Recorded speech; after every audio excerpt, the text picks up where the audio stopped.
आज देख सकते हैं युवाओं का मकसद होता है कि बढ़िया से पढ़ाई लिखाई हो, अच्छा से कंपटीशन की तैयारी करें और झारखंड की नामधारी परीक्षाओं में बैठे। आज आपको मालूम है सीजीएल के साथ क्या हुआ? मालूम है आपको क्या हुआ सीजीएल के साथ? पेपर लीक का मामला। आज सीजीएल के साथ क्या हुआ? पेपर लीक का मामला। आप समझ के देखिए, सीजीएल की परीक्षा जिसका इंतजार 2015-16 से किया जा रहा था कि नहीं? 2015-16 से सीजीएल की परीक्षा का इंतजार किया जा रहा था। आज 2024 में 28 जनवरी 2024 को सीजीएल की परीक्षा होती है, लेकिन 2 घंटे बाद पुनः पता चलता है कि पेपर लीक हो चुका है। पुनः री एग्जाम लिया जाता है। एग्जाम कब लिया जाता है? 21-22 सितंबर को लिया जाता है। पुनः री एग्जाम में भी पता चल रहा है कि पेपर लीक किया जा चुका है। ऐसे में आप तमाम केवल नौजवान पढ़ने वाले छात्र नहीं, अभिभावक, माताएं, हमारे तमाम अभिभावक, आपको भी गुस्सा आना चाहिए। आपको भी गुस्सा आना चाहिए कि आपने इन सरकारों को क्यों चुना था। आपको मुख्यमंत्री के साढ़े सुदीप सोनू से सवाल करना चाहिए कि आपको हमने सत्ता में क्यों बैठाया था? सीजीएल का पेपर लीक करने के लिए नहीं बैठाया था। आपको सवाल करना चाहिए। लेकिन आज बहुत दुर्भाग्य की बात है, हम और आप व्यस्त हैं, अपने रोजमर्रा की जिंदगी में व्यस्त हैं। हम अपनी चाय की दुकान में व्यस्त हैं, हम अपने पान की दुकान में व्यस्त हैं, हम अपने दिनचर्या में व्यस्त हैं, हम अपने काम काज में व्यस्त हैं, हम अपने रोजगार में व्यस्त हैं। लेकिन आज यहाँ के राज्य के आपके बच्चों के भविष्य को लाखों रुपए में बेचा जा रहा है और आपके कानों में अगर जू नहीं रेंग रही है तो याद रखिएगा, केवल सरकार दोषी नहीं है, आप और हम दोषी हैं इस राज्य की बर्बादी के लिए। इस बात को याद रखिएगा। और यदि आप आज याद नहीं रखते हैं, आज यदि आप में राजनीतिक सुचिता का संचार नहीं होता है, यदि आज आप में राजनीतिक चेतना जागृत नहीं होती है, तो आने वाली पीढ़ी आपसे सवाल करेगी। आपकी आने वाली पीढ़ी आपसे सवाल करेगी कि आपने क्यों सवाल नहीं किया? जिन लोगों को आपने सत्ता दिया था उन लोगों से सवाल क्यों नहीं किया? कौन जिम्मेदार होगा? सीजीएल की परीक्षा में धांधली का जिम्मेदार कौन होगा? पारा टीचर की जो समस्या है उसका जिम्मेदार कौन होगा? आंगनबाड़ी की सेविका धरने पर बैठी है, उनका जिम्मेदार कौन होगा? पूरे राज्य में लोग धरने पर बैठे हैं। आज ये सवाल उठता है कि अगर पूरे राज्य में लोग धरने पर बैठे हैं तो इस राज्य में खुशहाल कौन लोग हैं? ये भी हमारे सोचने का सवाल है। और विशेषकर नौजवान साथियों, आपको बताना चाहेंगे, कभी भी आपका ध्यान उस ओर नहीं गया है। आपका ध्यान कभी उस ओर नहीं गया है। हमारा ध्यान नौकरियों की ओर जाता है। एक बहाली में अगर मान के चलिए जेपीएससी की बहाली आती है, 250 सीट होता है, 325 सीट होता है, 350 सीट होता है। लेकिन आपको मालूम है इस राज्य में इनकम का जगह कहाँ है? आपको अभी तक मालूम नहीं है, क्योंकि हमारा माइंड उतना डेवलपमेंट ही नहीं है, हमारी सोचने की शक्ति वहां तक गई ही नहीं है। अरे नौकरी वन टाइम अगर जेपीएससी निकालती है तो 250 सीट ज्यादा नहीं रहता है। लेकिन आपको मालूम है आपके गांव में, आपके पंचायत में, आपके प्रखंड में, आपके जिला में जो भी सरकारी मकान है, जो भी सरकारी भवन है, वहां केवल 2-4 अधिकारी सरकारी होते हैं। बाकी एजेंसियों को ठेका दिया जाता है, बाकी कॉन्ट्रेक्चुअल लेवल पे आधार पे होता है, बाकी टेंडरशिप के आधार पे होता है। आप जो पंचायत भवन देख रहे हैं, उस पंचायत भवन में जो खिड़की का रंग पेंट करने का जिम्मा एजेंसी को दिया जाता है, बल्ब लगाने का जिम्मा एजेंसी को दिया जाता है, उसमें इलेक्ट्रीशियन से लेकर फिटिंग हर एक काम एजेंसी को दिया जाता है। तो सोच के देखिए झारखंड में कितना एजेंसी काम कर रहा है। अरे नहीं करने से भी 30,000 35,000 एजेंसी झारखंड में काम कर रही है। छोटी बड़ी सब मिला के 30,000 से 35,000 एजेंसियां काम कर रही है। एक एजेंसी का टेंडर करोड़ों में होता है। आप उन एजेंसियों का लिस्ट निकालिएगा, 1% झारखंड के लोग नहीं है। आप केवल नौकरी देखते हैं कि बहाली कै गो निकल रहा है पुलिस का। आप इतने इस भीड़ में कै गो कॉन्ट्रैक्टर है, इस भीड़ में कै गो एजेंसी के ऑनर है। आपकी जानकारी के लिए बता दें, आपके बगल में कोई सरकारी स्कूल होगा, हाई स्कूल होगा या +2 होगा, वहाँ का प्रिंसिपल सरकारी है, वहाँ का फिजिक्स का टीचर सरकारी है, वहाँ के केमिस्ट्री का टीचर सरकारी है। लेकिन आपको जानकारी होना चाहिए IT, TT और स्पोर्ट टीचर सरकारी नहीं है। IT का टीचर सरकारी नहीं है, टीटी का टीचर सरकारी नहीं है, एस्पोर्ट टीचर सरकारी नहीं है। और आपको यह भी जानकारी होना चाहिए कि आईटी और टीटी का टीचर एग्जाम लिख के नहीं आते हैं, एजेंसी के थ्रू आते हैं। वो एजेंसी भी आपकी नहीं है, वो टीचर भी आपका नहीं है। आज तक झारखंड का ध्यान गया ही नहीं है। झारखंड के नौजवान नौकरी के, ठीक है नौकरी अच्छी बात है, हमारी भी पहली प्राथमिकता नौकरी होती है, लेकिन आप एजेंसी को भूल रहे हैं, आप टेंडरशिप को भूल रहे हैं, आप ठेकेदारी को भूल रहे हैं। अरे पैसा वहां है। वीडियो की तनख्वाह क्या है? वीडियो की तनख्वाह आज के डेट में क्या है?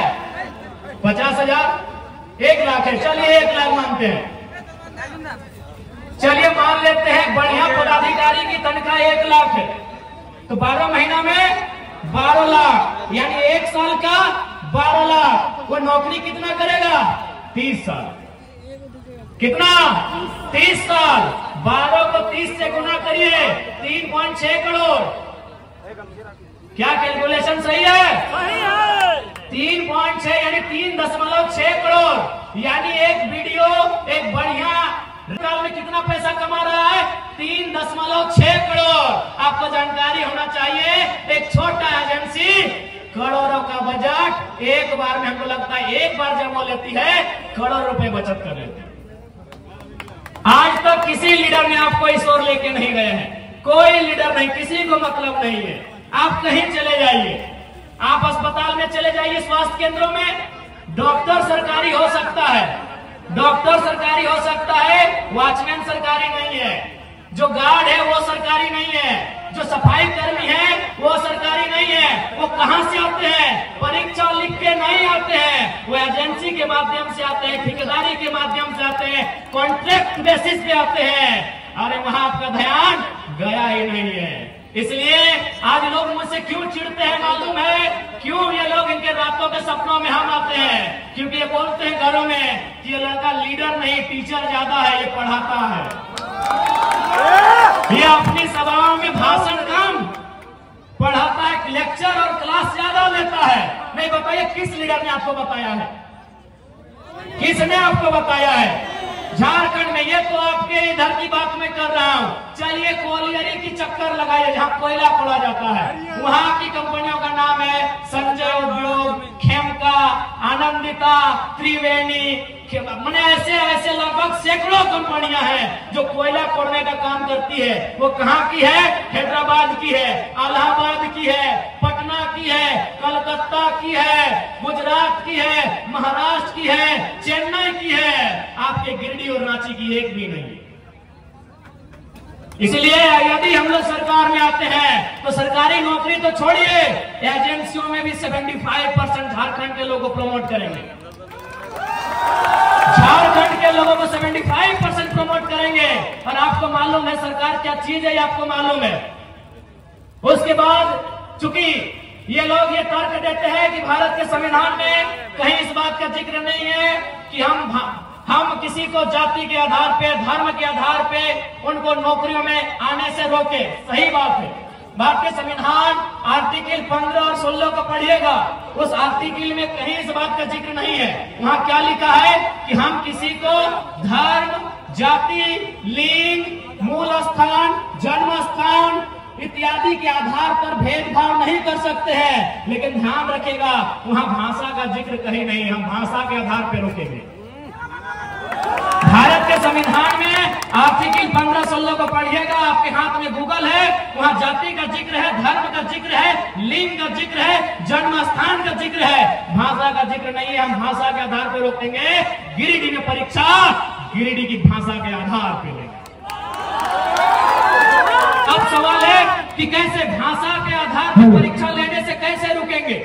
भाषा के आधार पर यदि हम परीक्षा लेंगे तो कैसे रुकेंगे? उदाहरण के लिए मान के चलिए हमने हिंदी में कोई पेपर लिखा और उस पेपर में सवाल आया एक मुहावरा, आंख का तारा, इसका मतलब क्या होता है?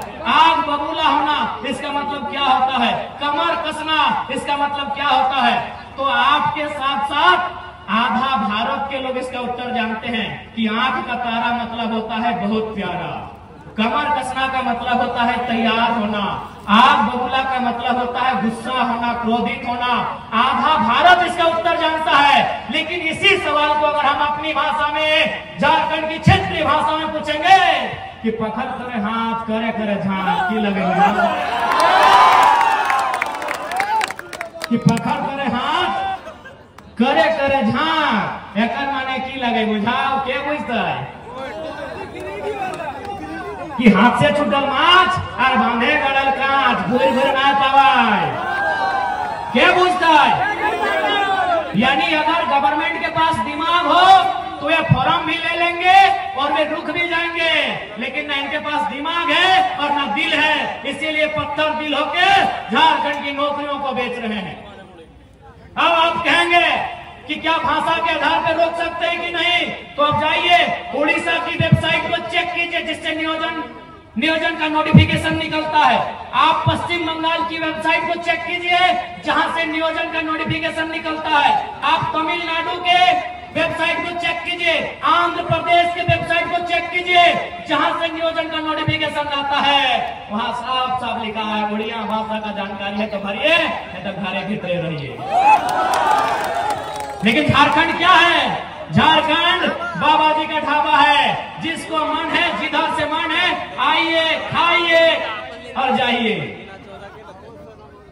इसलिए आज जो लोग सत्ता में बैठे हैं उन्होंने अपनी राजनीतिक सूचिता का अंत कर लिया है, उन्होंने अपनी राजनीतिक दूरदर्शिता का अंत कर लिया है, उन्होंने अपनी राजनीतिक नैतिकता का अंत कर लिया है। और नहीं तो आज बार बार परीक्षा लीक नहीं होता, बार बार छात्र सड़कों पे नहीं आते। आज हमारे नौजवान ऐसा लग रहा है बिरसा मुंडा के राज्य में, शहीद निर्मल महतो के राज्य में हक नहीं, अधिकार नहीं, सरकार से अपना भीख मांग रहे हैं, ऐसा प्रतीत हो रहा है। इसलिए आज तमाम नौजवान, चूंकि नौजवानों को गुस्सा बहुत आता है, लेकिन मुझे दुर्भाग्य है कि आपका गुस्सा अभी क्यों नहीं आ रहा है, आपका गुस्सा सही जगह पे क्यों नहीं आता है। अरे आपका गुस्सा जो ताड़ी गोदाम में आता है, जो माड़ी गोदाम में आता है, जो जुआ खेलते हैं, जो टास की भट्टी में आता है, वह गुस्सा सरकार के सामने क्यों नहीं आता है, ये मेरा आपसे सवाल है। आएगा इस बार आएगा कोई नहीं। क्यों नहीं आता है आपको गुस्सा इन विधायकों से? क्यों नहीं आता है आपको क्रोध इन सांसदों से जो आपके बच्चों के भविष्य को सौदा कर रहे हैं, उनके सपनों का खंजर भोंक रहे हैं? क्यों नहीं आपको गुस्सा आ रहा है? इसलिए आज तमाम गिरिडीह के वासी और मीडिया के माध्यम से पूरे राज्यवासियों को कहेंगे कि आज आपके पास समय है, आज आपके पास समय है। एक लड़का पारसनाथ के जंगलों से निकलकर आपको पुकार दे रहा है, इस पुकार को अनसुना मत कीजिएगा, नहीं तो 10 साल बाद जो लड़के हमारे भाई लोग आएंगे वो फेसबुक और इंस्टाग्राम से बाहर नहीं आ पाएंगे।